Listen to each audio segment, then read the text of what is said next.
Bon, eh bien merci d'investir vos 20 prochaines minutes pour parler de gestion du temps.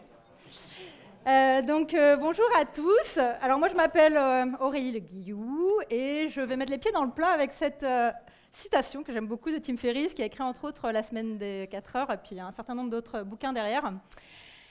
Donc bien évidemment je crois que tout est question de priorité. Mais je crois aussi que pour mieux savoir gérer ses priorités, il faut bien se connaître. Et que pour savoir bien se connaître, il faut apprendre à savoir qu'est-ce qui nous motive, qu'est-ce qui nous démotive, ou encore qu'est-ce qui nous apporte de l'énergie ou qu'est-ce qui nous en coûte. Et c'est vers là que je vais vous mener dans ce petit quickie de 20 minutes. C'est ce que dit Perla Servan-Schreiber dans cette citation que j'aime également aussi, où voilà, clairement, pour elle, pour être efficace, c'est plutôt apprendre à gérer son énergie que essayer de gérer son temps, puisque notre énergie, nous seuls la connaissons, et tout le monde a 24 heures. Donc je vais vous inviter à une petite activité ensemble que j'ai réalisée moi-même. Donc je vais vous montrer d'abord par quelle étape je suis passée, et puis ensuite je vais vous inviter à la faire pendant 5 minutes. À partir d'une semaine type ou d'une journée type, donc, je vais vous inviter à essayer de lister un certain nombre d'activités. Si vous avez des journées qui se ressemblent, peut-être plutôt à partir d'une journée type, sinon ça peut être tout à fait à partir d'une semaine type. Et puis à essayer de remplir, parmi chacune de ces activités, lesquelles vous apportent de l'énergie, lesquelles vous en coûtent. D'accord ? Alors, j'ai fait moi-même cette activité en tentant de classer donc un certain nombre d'éléments types dans ma semaine. Et donc, bien sûr, c'est absolument pas blanc ou noir. C'est juste qu'intuitivement, il y a certaines activités par rapport à ce que vous vivez en ce moment, où vous allez plutôt les classer dans du gain et d'autres plutôt dans de la perte d'énergie, un petit peu à l'image de votre compte en banque où il y a des entrées et sorties. Mais en faisant cet exercice, forcément, je me suis rendu compte qu'il y a des activités qui vont m'apporter de l'énergie pendant 30 minutes, mais par exemple, à partir de 45 minutes, vont commencer à m'en coûter plus que m'en apporter. Où je me suis aperçue qu'il y a des activités, par exemple de partage, de création de contenu, où si je travaille à 2, ça m'apporte beaucoup d'énergie. Dès qu'on travaille à 4 ou 5, ça m'en coûte. Où je me suis aperçue qu'il y a des activités de création, des activités plutôt productives, de création de contenu, de retouche vidéo, c'est forcément mes activités à moi. Ou si je sais que je n'ai pas un time slot de 2 heures devant moi pour être focus et rentrer vraiment dans le sujet, ça va me coûter plus d'énergie que ça va m'en apporter. Donc, à partir de cette première étape, eh bien, je me suis demandé... Oh, je vais passer un...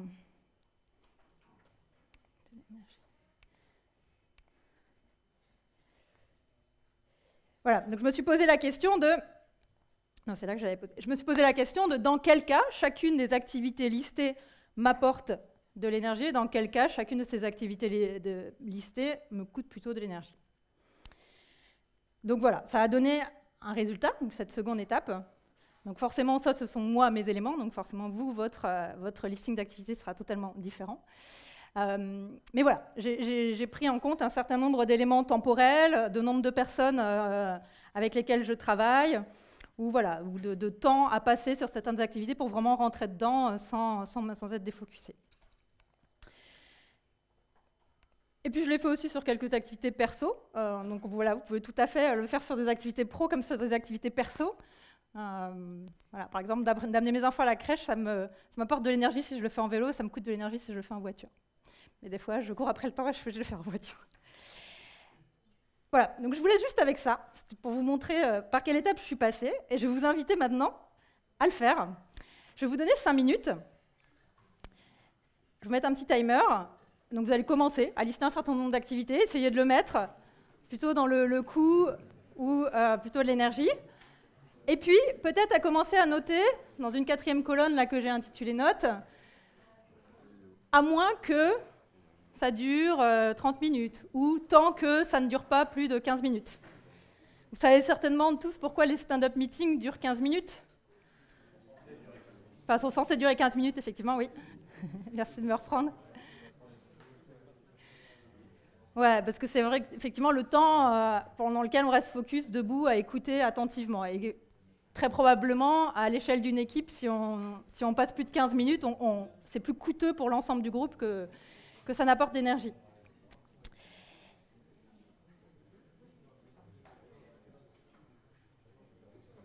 Donc,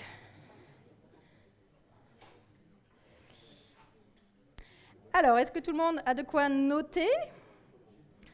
Je vous lance un petit timer de 5 minutes. Voilà, pour tenter cette petite activité à l'image de ce que je vous ai posé ici.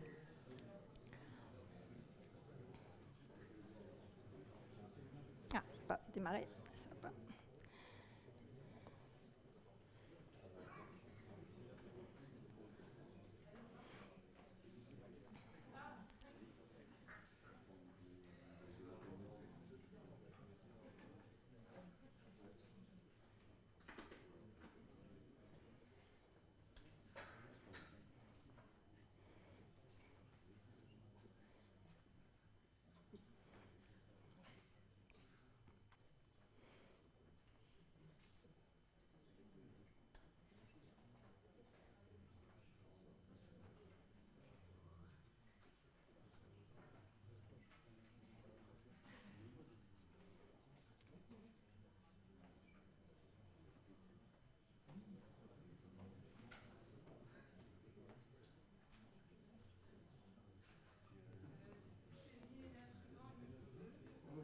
Comment, si c'est dit? Énergisant?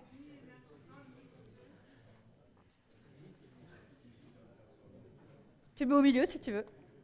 Tu mets au milieu tout en ayant en tête les questions de qu'est-ce qui peut faire que ça t'apporte, que ce soit énergisant.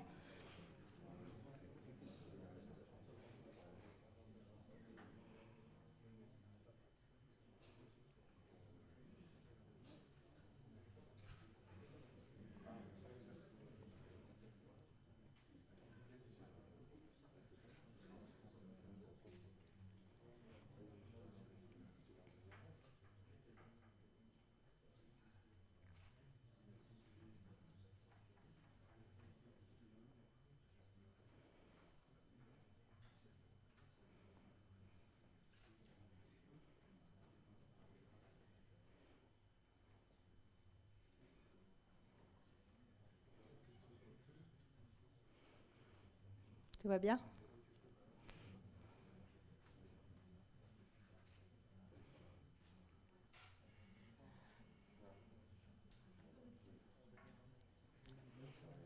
Ça fait très studieux vu d'ici en tout cas.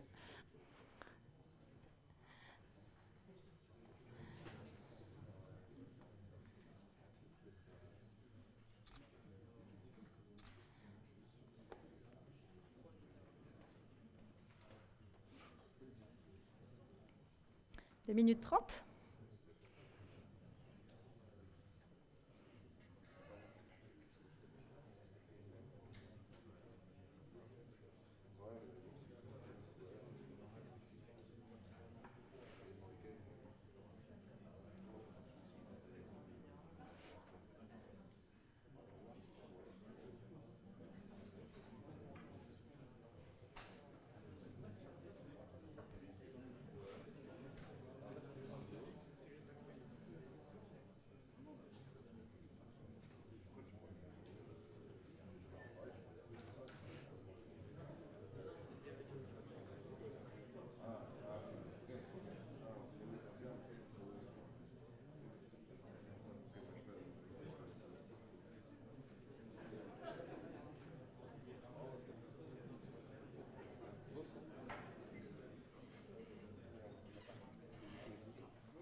30 secondes.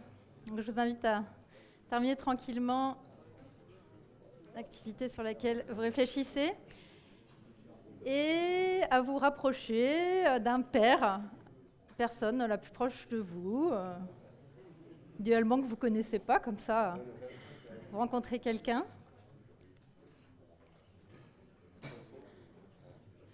Donc, je vous invite à vous rapprocher d'une personne avec laquelle vous allez partager.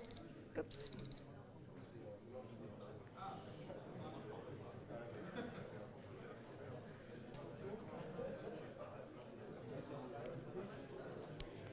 Voilà, et je vais vous inviter à partager pendant 2 minutes chacun. Donc définissez qui est A, qui est B dans chacune de vos paires. Et puis A va commencer à partager ce qui est ressorti. Voilà, ce petit exercice. Et B va écouter attentivement, sans commentaire. Et puis au bout de 2 minutes, on échangera. OK ?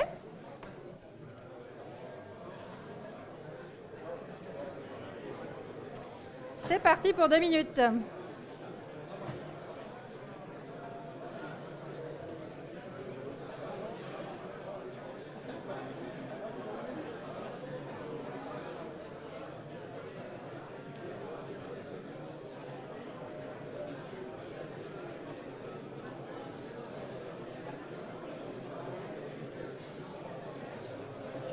Tu peux te mettre si tu veux avec quelqu'un.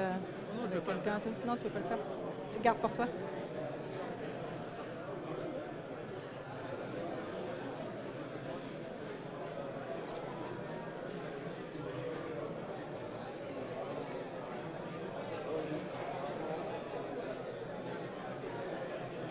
Tu veux te mettre avec un orga? Tu veux te mettre avec un orga? Tu te mettrais avec lui éventuellement? Ah, vous l'avez fait ensemble?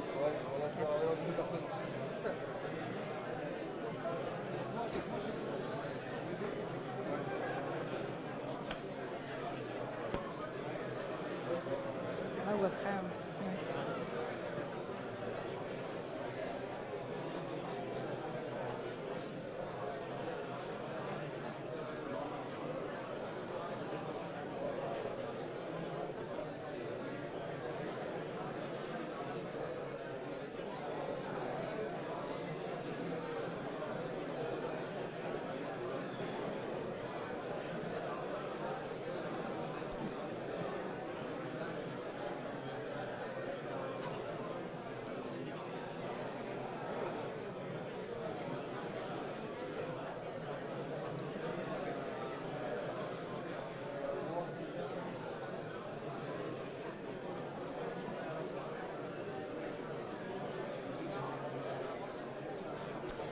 5 secondes.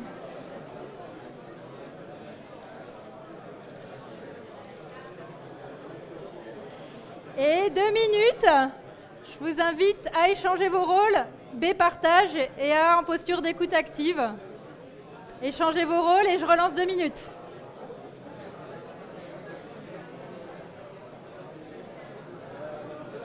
Ouais, vous inversez les rôles.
5 secondes.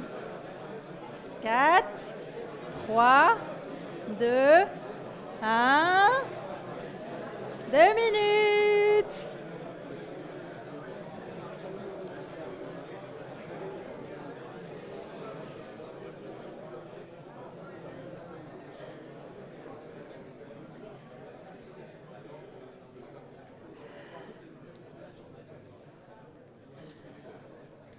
Super, merci beaucoup. Merci. Alors, pour terminer... Ah, je n'ai plus mon... Tic, tic, tic.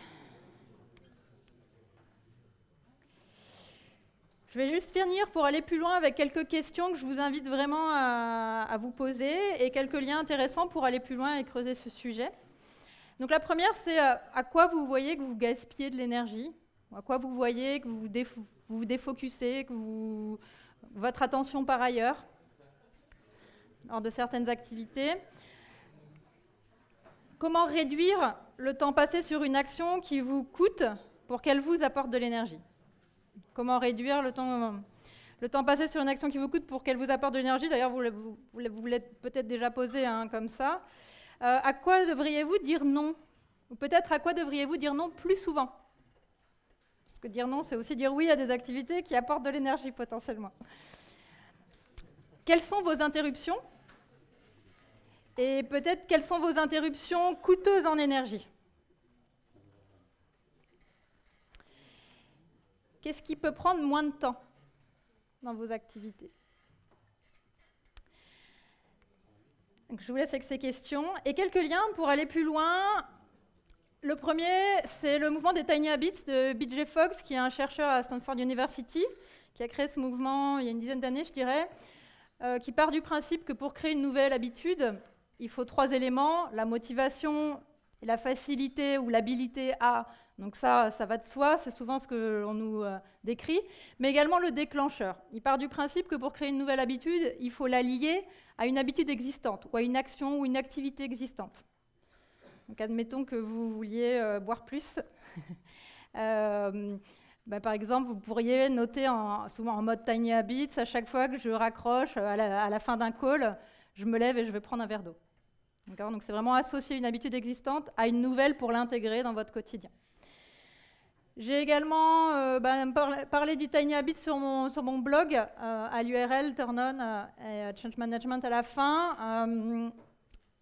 J'ai aussi, moi, le livre Productivity Planner, qui est assez sympa, qui ressemble à ça, pour ceux qui aiment le papier, où l'idée, c'est de prévoir dans les actions à mener des time slots. Ils disent plutôt 30 minutes pour le Productivity Planner, mais après ça peut tout à fait être 1 heure si vous êtes à l'aise avec ça. Donc vous prévoyez le nombre de time slots que vous voulez dans la journée allouer à l'action à mener, et puis vous faites le point à la fin de la journée pour voir combien de temps vous y avez passé. C'est une approche. Et puis en chaîne YouTube, je ne sais pas si certains d'entre vous connaissent Shubham Sharma, qui fait pas mal de choses autour de la productivité au sens large, plus d'un point de vue outil. Donc, il va parler beaucoup de Zapier et voilà tous les liens entre API qu'on peut faire.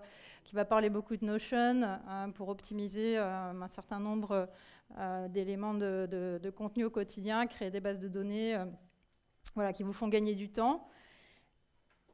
Et voilà, je vous laisse avec ça pour aujourd'hui. Et s'il y a des questions, des remarques, des suggestions... C'est ouvert.